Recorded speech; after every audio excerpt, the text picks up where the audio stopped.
सरदार पटेल की 145वीं जयंती की पूर्व संध्या पर प्रधानमंत्री नरेंद्र मोदी 2 दिनों के गुजरात दौरे पर। दौरे के पहले दिन आज पीएम मोदी ने केवड़िया में कई परियोजनाओं का किया उद्घाटन। स्टैच्यू ऑफ यूनिटी को विश्व के सबसे आकर्षक पर्यटन स्थल बनाने पर है जोर।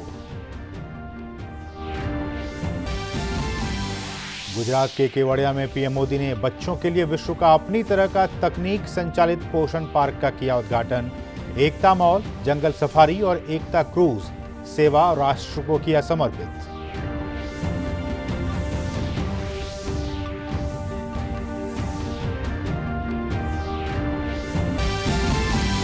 सरदार पटेल की जयंती को देश कल मनाएगा राष्ट्रीय एकता दिवस के तौर पर।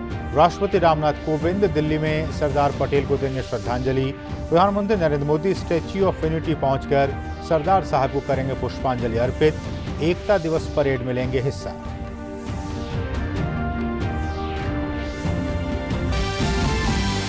बिहार में बाकी बचे 2 चरणों के लिए चुनाव प्रचार जोरों पर। बीजेपी अध्यक्ष जेपी नड्डा ने की बेगूसराय में चुनावी रैली, तो वहीं आरजेडी की तरफ से तेजस्वी यादव ने किया चुनाव प्रचार। चिराग पासवान ने भी चुनाव प्रचार में लिया हिस्सा।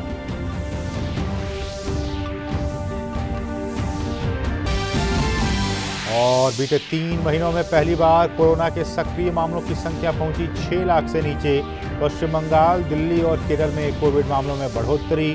केंद्रीय स्वास्थ्य सचिव ने राज्यों के लोक स्वास्थ्य की स्थिति का लिया जायजा।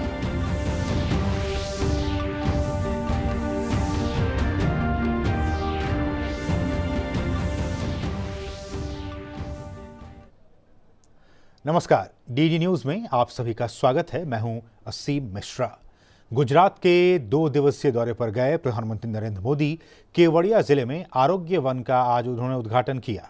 आरोग्य वन में औषधीय गुणों से परिपूर्ण पौधों को लगाया गया है, जो मानव शरीर और स्वस्थ मस्तिष्क के लिए काफी लाभदायक है। आरोग्य वन प्रधानमंत्री नरेंद्र मोदी की दूरदर्शी सोच और उनकी दृढ़ इच्छा शक्ति का नतीजा है।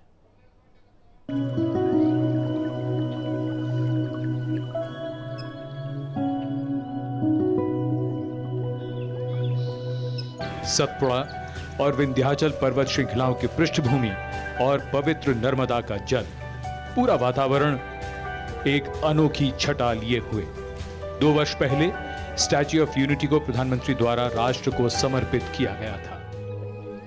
पहले पड़ाव पर प्रधानमंत्री नरेंद्र मोदी ने आरोग्य वन राष्ट्र को समर्पित किया है।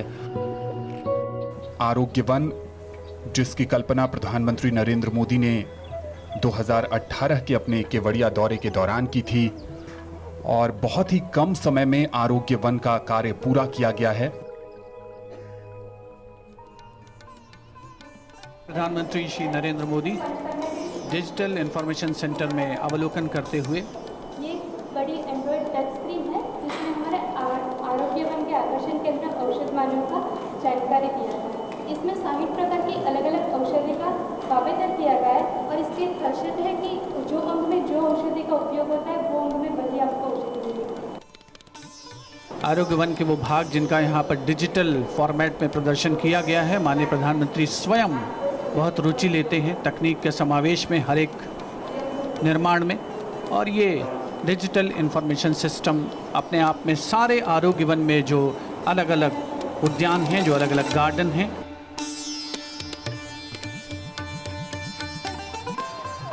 केवड़िया जो टूरिज्म सर्किट है उसका अभिन्न अंग है ये आरोग्य वन। इंडोर गार्डन को कुछ इस तरीके से डिजाइन किया गया है।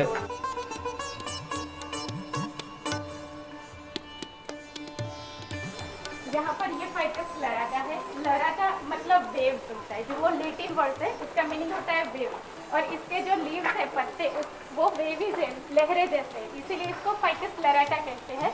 और फाइटस मतलब जो बनियान ट्री और पीपल ट्री होती है उनकी फैमिली के प्लांट होते हैं, वो हमें ज्यादा से ज्यादा ऑक्सीजन देते हैं।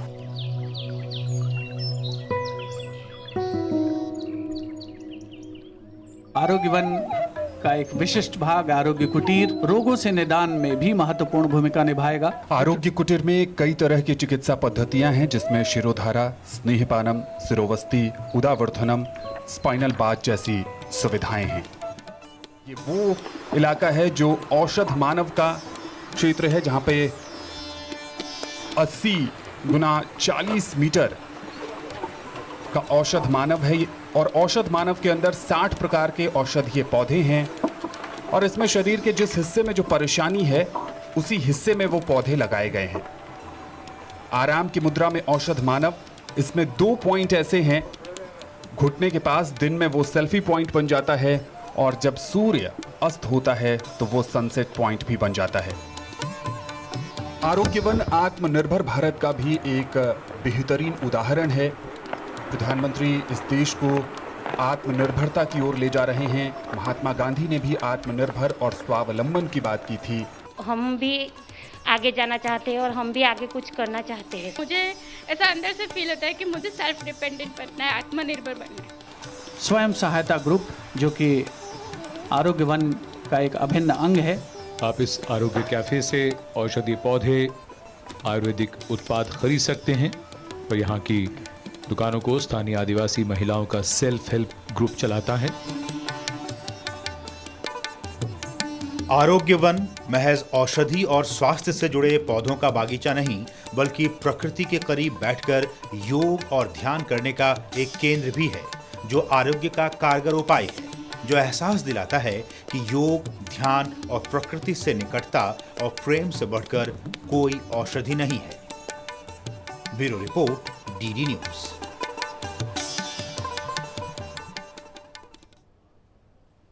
और प्रधानमंत्री नरेंद्र मोदी ने देश के कई क्षेत्रों की शिल्प और विशिष्ट कलाओं की समृद्ध विविधता को एक मंच पर समेटने वाले एकता मॉल का उद्घाटन किया। इस मौके पर प्रधानमंत्री पूर्वोत्तर और जम्मू कश्मीर के एम्पोरियम का भी जायजा लिया।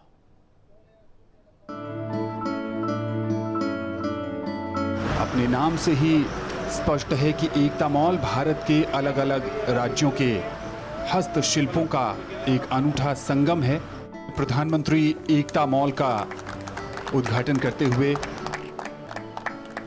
35,000 वर्ग फीट में फैला हुआ 2 मंजिला ये मॉल, जिसका अवलोकन कर रहे हैं माननीय प्रधानमंत्री श्री नरेंद्र मोदी, साथ में हैं राज्यपाल श्री आचार्य देवव्रत और गुजरात के मुख्यमंत्री श्री विजय रूपाणी। 20 अलग अलग राज्यों के और संस्थाओं के एम्पोरिया यहाँ पर स्थापित किए गए हैं। पूरब श्री जो कि उत्तर पूर्व का एम्पोरिया है, सबसे पहले उसका अवलोकन किया माननीय प्रधानमंत्री श्री नरेंद्र मोदी ने। केन एंड बैम्बू आइटम्स, इसी में ज़्यादा प्रोडक्ट हम लोग नॉर्थ ईस्टर्न से बना करके इधर लेके आते हैं। इधर तो गुजरात मतलब गुजरात में बहुत अच्छा सेल होता है, कुछ तकलीफ कुछ नहीं है। ऐसे इसी कोकून्स में बनाता है सिल्क साड़ीज। 110 दिन में इसे बनाया गया है। देश के उत्तर से दक्षिण, पूर्व से पश्चिम, मध्य भारत, हर जगह से कलाकार हस्तकरघा, हस्तशिल्प के अपने नमूनों का यहाँ पर प्रदर्शन कर रहे हैं। आत्मनिर्भर भारत और नवीन भारत, ये परिकल्पना साकार हो रही है। जम्मू कश्मीर का एम्पोरिया भी यहाँ पर मौजूद है, जो अपनी विशिष्ट हस्तशिल्प कला के लिए सारी दुनिया में विख्यात है। जो हमारा जो वुड कार्विंग है, फर्नीचर, वॉलनट वुड्स, ये भी काफ़ी इंडिया में फेमस है। ये लाइफ लॉन्ग तक ख़राब नहीं होता, इसमें कोई दीमक वगैरह कुछ नहीं लगता है और हैंड क्राफ्टिंग है, काफ़ी टाइम लगता है बनाने में। पहले 2 साल तक इसको पानी में भिगो के रखते हैं, उसके बाद इस पर कार्विंग होती है, उसके बाद इस पर बाकी काम से होते हैं। प्रधानमंत्री इस देश को आत्मनिर्भरता की ओर ले जा रहे हैं और यही केवड़िया के इस एकता मॉल की विशिष्टता, यहाँ के एम्पोरियम्स और यहाँ से खरीदने के लिए बहुत कुछ ऐसा रहेगा जो पर्यटक यहाँ आएंगे और उसे अपने साथ ले जाकर उन यादों को हमेशा संजो कर रखना चाहेंगे। Bureau report, DD news. और प्रधानमंत्री नरेंद्र मोदी दुनिया का पहला तकनीकी आधारित बाल पोषण पार्क का भी उद्घाटन किया। प्रधानमंत्री ने पार्क में चलने वाली न्यूट्री ट्रेन से विभिन्न स्टेशनों का दौरा किया। पार्क का मकसद विभिन्न गतिविधियों के जरिए पोषक भोजन के प्रति जागरूकता फैलाना है।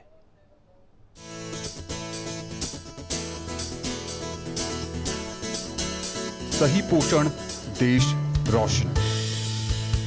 ये दुनिया का पहला तकनीकी आधारित बच्चों के लिए पोषण पार्क है, जो 35,000 वर्ग फीट में फैला हुआ है। माननीय प्रधानमंत्री चिल्ड्रन न्यूट्रिशन पार्क राष्ट्र को समर्पित कर रहे हैं। चिल्ड्रन न्यूट्रिशन पार्क, जिसका प्रमुख आकर्षण है 600 मीटर लंबे ट्रैक पर चलने वाली न्यूट्री ट्रेन। कहते हैं कि स्वस्थ शरीर में स्वस्थ मस्तिष्क रहता है। बहुत पुरानी कहावत है और इसे नया स्वरूप प्रदान किया है माननीय प्रधानमंत्री महोदय के आह्वान ने। हर स्टेशन का एक शुभंकर बनाया गया है। पहला स्टेशन फल शाक गृहम। जो पहला स्टेशन है उसका शुभंकर किसान कुमार हैं। मेरे द्वार फल सकम गृहम घूमो, जानो कैसे उगता सब आहार।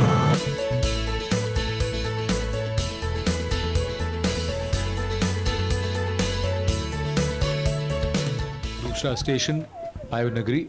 भोजन में विभिन्नता और उसकी एकता का परिलक्षण। प्रधानमंत्री स्वयं जो है वो मक्खन निकालते हुए दूध से। नमस्ते, मेरा नाम है जनार्दन। मुझे दूध और दूध से बनी सब चीजें बहुत पसंद हैं। मैं रोज 2 ग्लास दूध पीता हूँ। और ये है वो अनुभव टनल, 50 मीटर लंबा, अपने आप में खासा लंबा है। तीसरे स्टेशन को कुछ इस ढंग से डिजाइन किया गया है कि यहाँ एक गीत के सहारे बच्चों को ये संदेश दिया जाएगा कि घर का बना भोजन, साफ भोजन कई बीमारियों से हमें बचाता है, पोषण प्रदान करता है और तेजी से विकास करने में भी सहायक है। चौथे स्टेशन पर यानी पोषणपुरम में वर्चुअली यहाँ पर आने वालों को संदेश देंगी जल के महत्व के बारे में। बारिश की बूंद, निर्मल कोमल स्वच्छ पानी की बूंद। न्यूट्री ट्रेन के 600 मीटर लंबे ट्रैक के अंतिम स्टेशन स्वस्थ भारतम मिरर मेज, जो कि एक और महत्वपूर्ण अंग है चिल्ड्रन न्यूट्रिशन पार्क का। उनके अलावा एक भूल भुलैया सिनेमा भी है जिसमें 5 डायमेंशनल फिल्म दिखाई जाती है।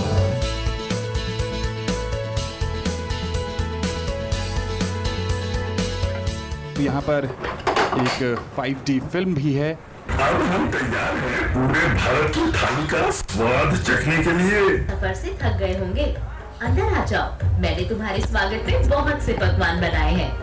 भारतीय थाली, भोजन विविधता में एकता, इस फिल्म का आनंद लिया माननीय प्रधानमंत्री जी ने। यहाँ आने वाले हर बच्चे को और अभिभावक को भोजन से संबंधित और पोषण से संबंधित बहुत महत्वपूर्ण जानकारी मिलने वाली है। Bureau report, DD news.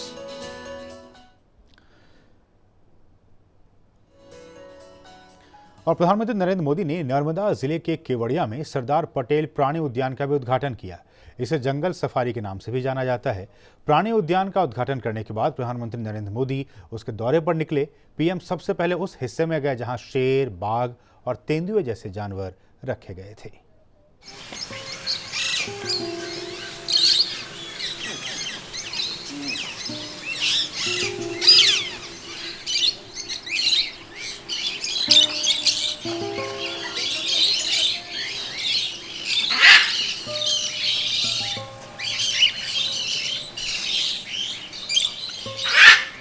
ये तस्वीरें गवाह हैं प्रधानमंत्री नरेंद्र मोदी के प्रकृति और पशु पक्षियों से लगाव की, उनसे नजदीकी की।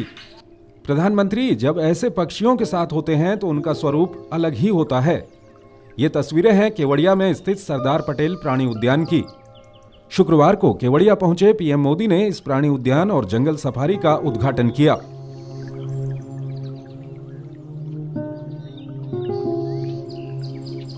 प्राणी उद्यान का उद्घाटन करने के बाद प्रधानमंत्री नरेंद्र मोदी उसके दौरे पर निकले। पीएम सबसे पहले उस हिस्से में गए जहां शेर, बाघ और तेंदुए जैसे जानवर रखे गए हैं। विंध्य और सतपुड़ा पहाड़ियों से घिरे स्टैच्यू ऑफ यूनिटी में जंगल सफारी कई मायनों में अद्वितीय है। 1100 देसी और विदेशी जानवरों के आशियाने वाला ये सफारी पीएम मोदी का विजन है। 385 एकड़ के पहाड़ी इलाके में फैला केवड़िया जंगल सफारी जूलॉजिकल पार्क का एक हिस्सा है। 7 स्तरों वाले इस सफारी में 29 से 180 मीटर तक के लेवल हैं।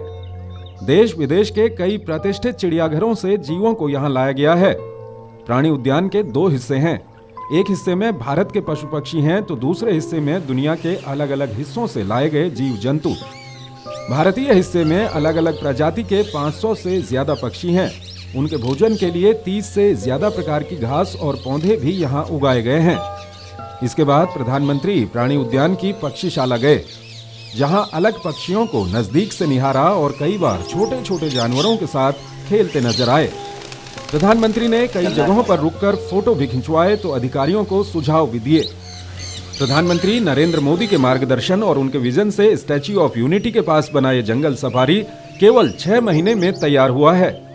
जंगल सफारी में 1500 से ज्यादा पशु पक्षी हैं। 11 ऐसी प्रजातियां हैं जो देश भर में कहीं नहीं हैं। खास बात यह है कि इस पार्क को पारिस्थितिक संतुलन को बगैर छेड़े तैयार किया गया है। जिस जगह पर यह बना है वहां पहले सरदार सरोवर डैम का डंपिंग ग्राउंड था, लेकिन अब पीएम मोदी के विजन के तहत इसे ऐसे विकसित किया गया है कि यह न केवल पर्यटन के लिहाज से शानदार हो, बल्कि पशु पक्षियों के प्राकृतिक निवास के भी मुफीद हो।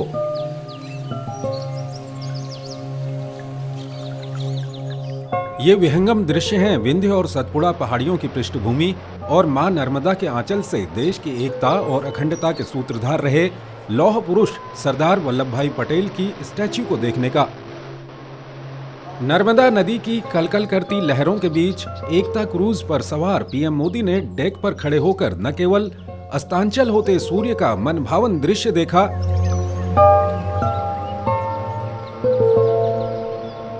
बल्कि भारत रत्न और देश के पहले उप प्रधानमंत्री सरदार पटेल की प्रतिमा को भी निहारा।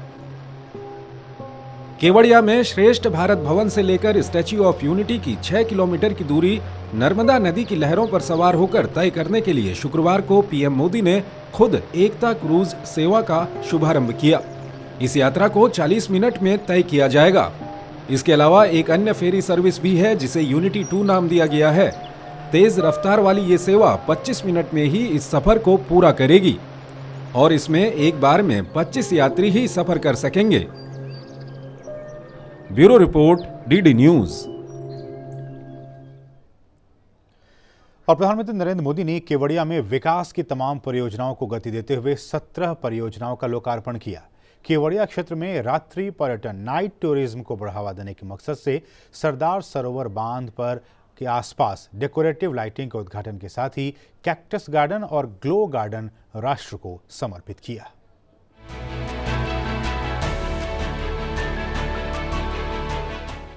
विंध्य और सतपुड़ा पहाड़ियों की सुरम्य पृष्ठभूमि और नर्मदा के आंचल में स्थित एकता और अखंडता के सूत्रधार लौह पुरुष सरदार वल्लभ भाई पटेल की प्रतिमा स्टैच्यू ऑफ यूनिटी परियोजना का विस्तार देते हुए प्रधानमंत्री नरेंद्र मोदी ने 17 परियोजनाओं का लोकार्पण किया।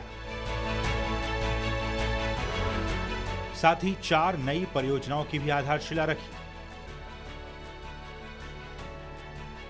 क्षेत्र को होलिस्टिक टूरिज्म स्थल के रूप में विकसित करने के मकसद से प्रधानमंत्री नरेंद्र मोदी ने सरदार सरोवर बांध के आसपास डेकोरेटिव लाइटिंग का उद्घाटन किया। इसके साथ ही स्टैच्यू ऑफ यूनिटी की वेबसाइट भी लॉन्च की। ये वेबसाइट हिंदी, गुजराती सहित संयुक्त राष्ट्र की 6 आधिकारिक भाषाओं में उपलब्ध होगी। इसके अलावा पीएम मोदी ने केवड़िया मोबाइल ऐप भी लॉन्च किया। केवड़िया में रात्रि पर्यटन को प्रोत्साहित करने के लिए ग्लो गार्डन का उद्घाटन भी किया गया। इसके साथ ही पीएम ने कैक्टस गार्डन राष्ट्र को समर्पित किया।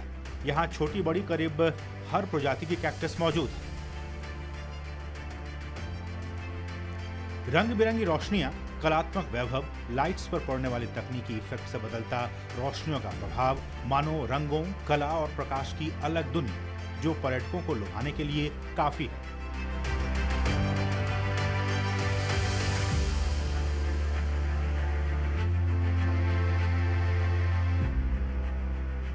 सरदार सरोवर बांध पर लगाई गई लाइटिंग क्षेत्र के नजारे को ही बदल दिया है। समृद्ध जैव विविधता से भरपूर, दिन में प्राकृतिक सौंदर्यता की छटा बिखेरती पहाड़ियां, रंग रोशन से जगमगाती रातें, उत्सव का माहौल, विश्व की सबसे ऊंची प्रतिमा के प्रांगण का दिन और रात के बीच बदलता मंजर, रोशनी में नहाते बागीचे, theme park, statue of unity के पर्यटकों को रात में लुभाने के लिए काफी हैं।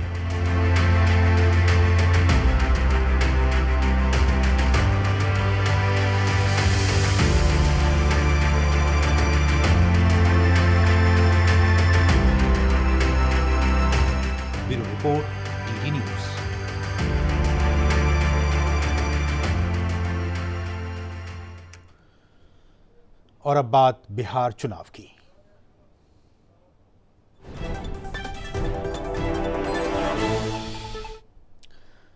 और यहां पहले चरण के चुनाव के खत्म होने के बाद अब बिहार में दूसरे चरण का चुनाव प्रचार जोर पकड़ लिया है।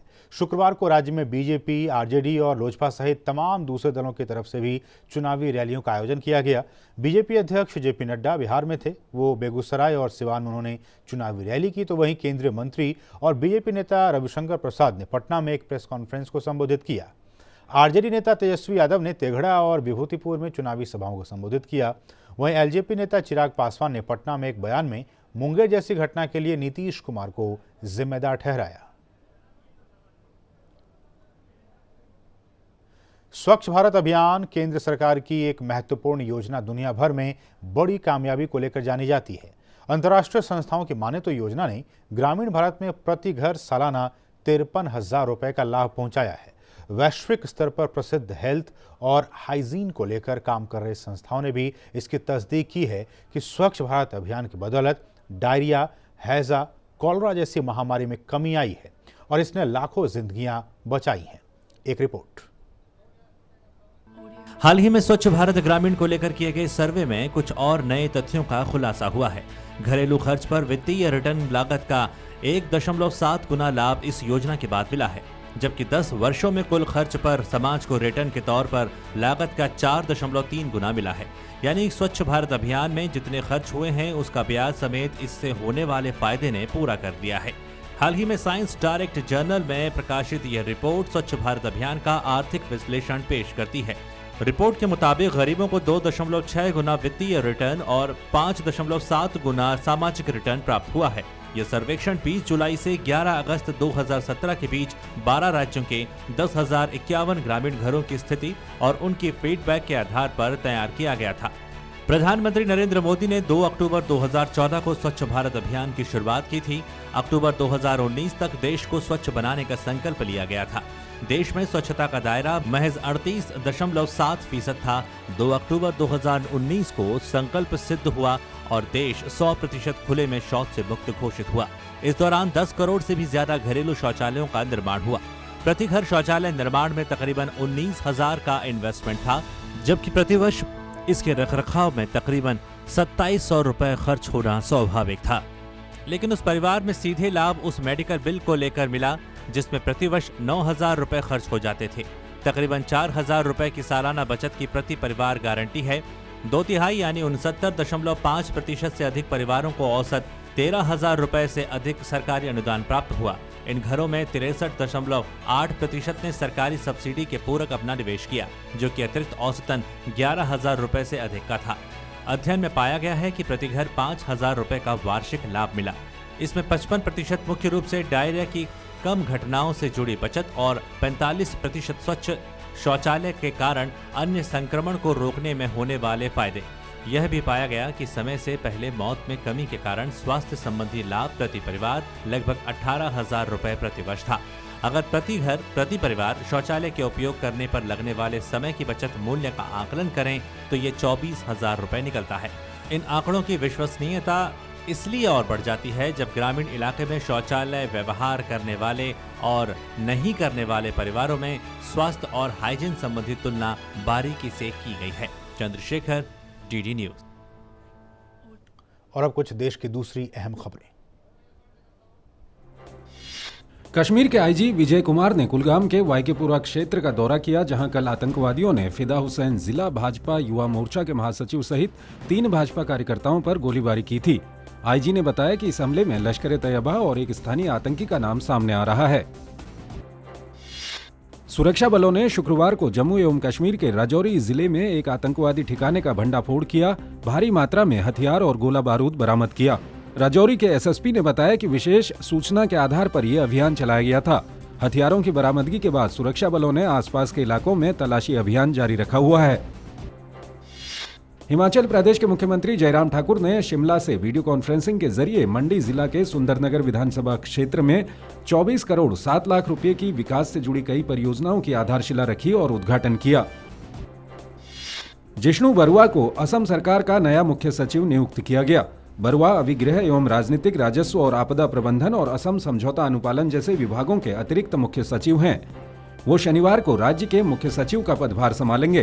भारतीय प्रशासनिक सेवा के 1998 बैच के अधिकारी मुख्य सचिव के रूप में कुमार संजय कृष्ण का स्थान लेंगे, जो 31 अक्टूबर को सेवानिवृत्त हो रहे हैं। हरियाणा पुलिस ने राज्य के नूंह जिले में एक ट्रक से 1080 अवैध अंग्रेजी शराब की बोतल जब्त कर इस सिलसिले में एक व्यक्ति को गिरफ्तार किया है। पुलिस ने बताया कि शराब तस्करी की सूचना मिलने पर नाका लगाकर एक ट्रक को रोका गया और तलाशी के दौरान इसमें से 90 पेटियों में रखी 1080 अंग्रेजी शराब की बोतल बरामद की। शरद पूर्णिमा के मौके पर संगम सहित गंगा नदी के विभिन्न घाटों पर श्रद्धालुओं ने गंगा घाट पर पूजा और स्नान किया। शरद पूर्णिमा पर संगम में स्नान करना बहुत महत्वपूर्ण और पवित्र माना जाता है। आज से ही कार्तिक पूर्णिमा की शुरुआत होती है। स्नान करने के बाद विशेष फल मिलता है। शुक्रवार सुबह प्रयागराज के संगम में श्रद्धालुओं ने डुबकी लगाई। हर साल शरद पूर्णिमा के मौके पर लोग दूर दूर से स्नान के लिए संगम पहुंचते हैं।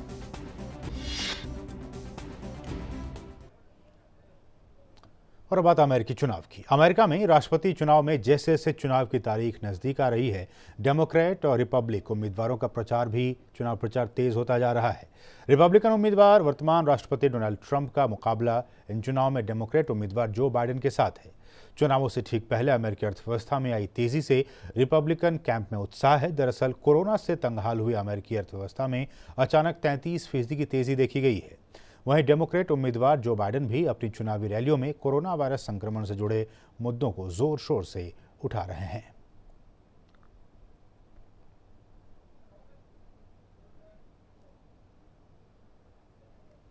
तुर्की और ग्रीस में शुक्रवार को जोरदार भूकंप के झटके महसूस किए गए।